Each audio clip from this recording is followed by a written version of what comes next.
नाज़रीन, वफाकी वज़ीर मोहम्मद औरंगज़ेब, अताउल्लाह तारड़ और दीगर की प्रेस कॉन्फ्रेंस हो रही है। आइए आपको बराह रास्त दिखाते हैं और उसके फ़वाइद क्या हैं, उसके अपसाइड्स क्या हैं, और इंशाल्लाह वो आप इन द नेक्स्ट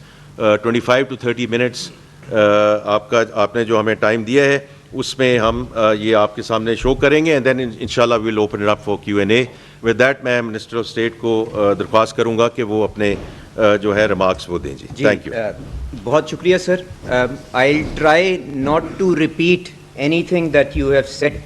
बट मैं आप सारे दोस्तों से ये गुजारिश करना चाहूँगा कि हमें ये चीज़ समझने की ज़रूरत है कि जो एक आम आदमी है उसके लिए सबसे बड़ा टैक्स जो हो सकता है वो सिर्फ़ और सिर्फ महंगाई की शक्ल के अंदर उसके ऊपर लागू होता है, जिससे क़ुव्वत ख़रीद उसकी ख़त्म हो जाती है और उसके बाद उसकी परचेजिंग पावर कंट्रैक्ट हो जाती है। तो हमें अगर देरपा अंदाज के अंदर इस बीमारी के ऊपर काबू पाना है तो हमें अपने खसारों को कंट्रोल करना पड़ेगा, और उस खसारों को कंट्रोल करने के लिए आपने देखा है प्राइम मिनिस्टर शहबाज शरीफ साहब की क़यादत के अंदर जब गवर्नेंस का मेयार इम्प्रूव किया गया, जब इकॉनमी की मैनेजमेंट को बेहतर किया गया, तो आज किस तरह से महंगाई जो 30-40% के ऊपर थी आज 5% के अंदर आती हुई नज़र आ रही है, और उसके समरात एक आम आदमी की तरफ पहुंचने शुरू हो गए हैं। तो मैं सिर्फ ये गुजारिश करना चाह रहा था, इस पस मंज़र को आपको अपने जहन में रखने की ज़रूरत है। तो इस स्ट्रेटजी का एक जो बुनियादी जुज़ है वो ये है कि हमने अपने जो टैक्स के वसाइल हैं और जो रेवेन्यू के सोर्सेज हैं उनको एक रीज़नेबल हद तक बढ़ाना है। ये उसका एक इम्पॉर्टेंट जुज़ है, और ना सिर्फ बढ़ाना है पर इसके साथ साथ उसको जुडिशियस बनाना है। ये ना हो कि चंद तबके जिनके बारे में आप लोग लिखते हैं, तनख्वाहदार लोग हो गए, मैन्युफैक्चरिंग सेक्टर हो गया, एक्सपोर्ट इंडस्ट्री हो गई है, खाली वो बोझ ये ना उठाएं, बल्कि इसको जुडिशियसली हर मईशत का हिस्सा जो अपने हुजूम के मुताबिक अपना बोझ उठाए और इस निज़ाम को और पाकिस्तान की तरक्की के अंदर अपना हिस्सा डालने की कोशिश करे। तो ये दूसरा तकाजा है। तीसरी चीज़ ये है कि क्वालिटी ऑफ द टैक्सेशन, कि इनडायरेक्ट टैक्सेशन जो गरीब आदमी के ऊपर ज़्यादा बुरी तरह से जिसका इम्पैक्ट गिरता है, उससे हमने चेंज करके डायरेक्ट टैक्सेशन के ऊपर किस तरह जाना है। तो ये जो सारी की सारी टास्क फोर्स और ये जो सारे के सारे काम जो शहबाज शरीफ साहब ने जिनका क़याम किया था, जिनको अगस्त के अंदर ऑथराइज़ किया था, उनका मकसद ये था कि मॉडर्न टूल्स के ज़रिए, डिजिटलाइजेशन की टेक्निक्स के ज़रिए, मॉडर्न एल्गोरिदम्स के ज़रिए आप लोगों की कंजम्पशन, उनके इनकम पैटर्न्स को कैप्चर कर सकें, ताकि एक बराबर अंदाज के अंदर उन सबको हम फॉर्मल इकोनॉमी का हिस्सा बना सकें। तो इस जो कमेटी जिसको मैं चेयर कर रहा था, मेरे साथ जनरल सैयद अली रज़ा को चेयर कर रहे थे, उसके अंदर बहुत से एमिनेंट प्रोफेशनल्स टेक्नोलॉजी के शोबे से जो ताल्लुक़ रखते थे, मैं उनके नाम भी आपके सामने ले लेता हूं, क्योंकि उन्होंने जो इस कौम की खिदमत के लिए और हमारी ये कैपेसिटी बिल्डिंग के अंदर जो मदद की थी, उनके लिए ये एक्नॉलेजमेंट बड़ी ज़रूरी है सबके सामने आना। आसिफ पीर साहब पाकिस्तान की सबसे बड़ी जो आईटी की एक्सपोर्ट कंपनी है सिस्टम्स के सीईओ, उन्होंने इस कमेटी में भरपूर काम किया। वकारुल हसन साहब जो करंदाज के सीईओ हैं, जिन्होंने शहबाज शरीफ साहब के कहने के ऊपर bill and Melinda Gates foundation के साथ मैकेंजी की जो ग्रांट अप्रूव करवाई, और आज मैकेंजी की मदद के साथ ये सारे कामों को आगे लेके जाया जा रहा है। प्रोफेसर फरीद जफर साहब लम्स के प्रोफेसर हैं, उन्होंने आपकी CRM मॉड्यूल्स की डेवलपमेंट में प्राल के बोर्ड के ऊपर बड़ा अपना किरदार अदा किया है, उन्होंने इसके अंदर शामिल रहे। गाजी अख्तर साहब बेवरेजेस सेक्टर से ताल्लुक़ रखते हैं, टैक्सेशन का एक्सपीरियंस रखते हैं, उन्होंने कंट्रीब्यूट किया।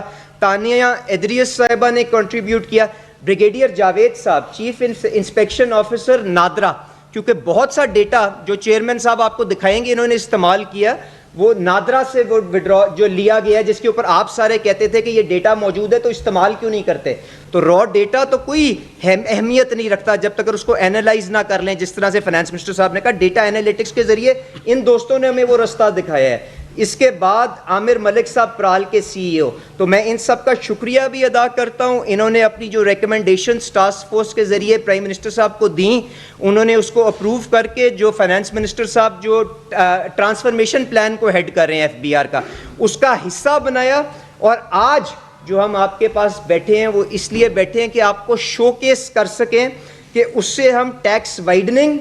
सप्लाई चेन की ऑटोमेशन,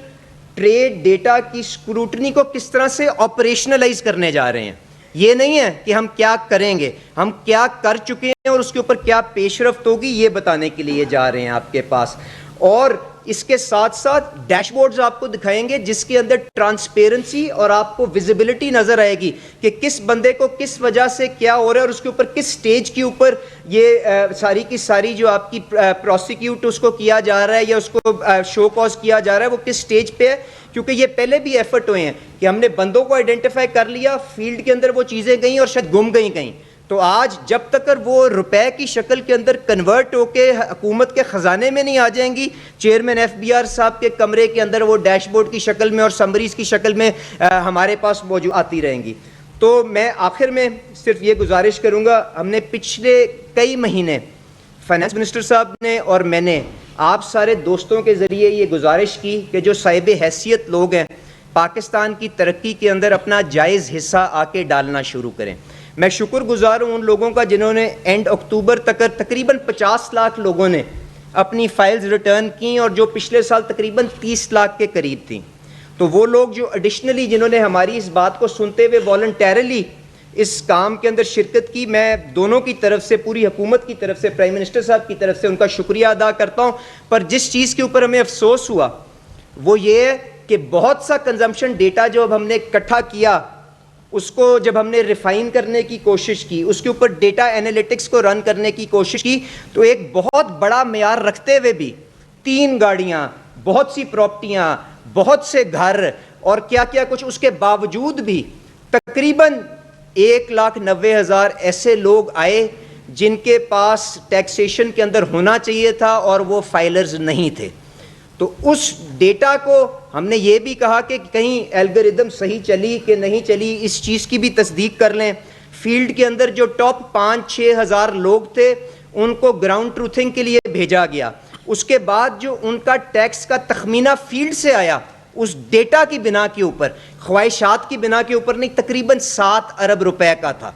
تو آج سیفلی اگر آپ اس 1,90,000 بندے کے اوپر حساب لگائیں جن لوگوں کو اس ملک کے اندر ڈائریکٹ ٹیکس پیئر ہونا چاہیے, تو آرام سے 50-60 ارب روپے کی وہ ٹیکسیشن کی ایک پاکٹ آپ کے پاس موجود ہے. اور آگے جب جاتے ہوئے آپ ان تھریشولڈز کو نیچے کریں گے, کیونکہ ایک گاڑی والا کیا 1 کروڑ کی گاڑی والا بھی اس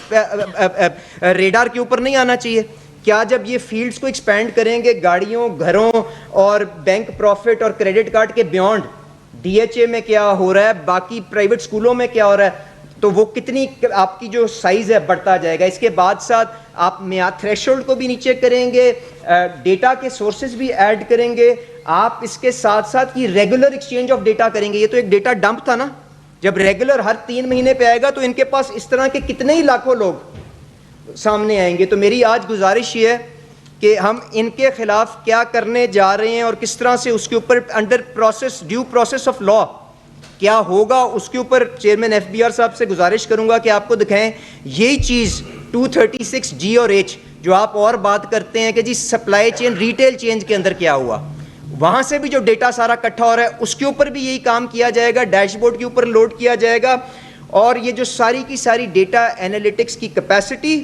اور ٹیکنالوجی کا استعمال, پرال کی ٹرانسفارمیشن جو اس ٹاسک فورس کا ایک بنیادی جز تھا, اس کی جو اب آپ کو چیئرمین صاحب اس کے بارے میں بتائیں گے تو نظر آئے گا کس طرح سے یہ کیپیسٹی بلڈنگ اس ادارے کے اندر کی جا رہی ہے کہ تاکہ علی پرویز آج ہے کل ہو نہ ہو, کوئی اور یہاں پہ موجود ہے نہ ہو, پر یہ چیزیں انسٹیٹیوشنلائز انداز میں پاکستان کی بہتری کے لیے آگے چلیں. تو میں آپ سے گزارش کروں گا چیئرمین صاحب with your permission finance minister, اگر یہ جو ہم نے کام ایکچوئل کیا ہے اس کے اوپر تھوڑا سا یہ اپنی روشنی ڈال کے لوگوں کو آگاہ کر دیں. تھینک یو جی. علی پرویز صاحب نے بڑے مفصل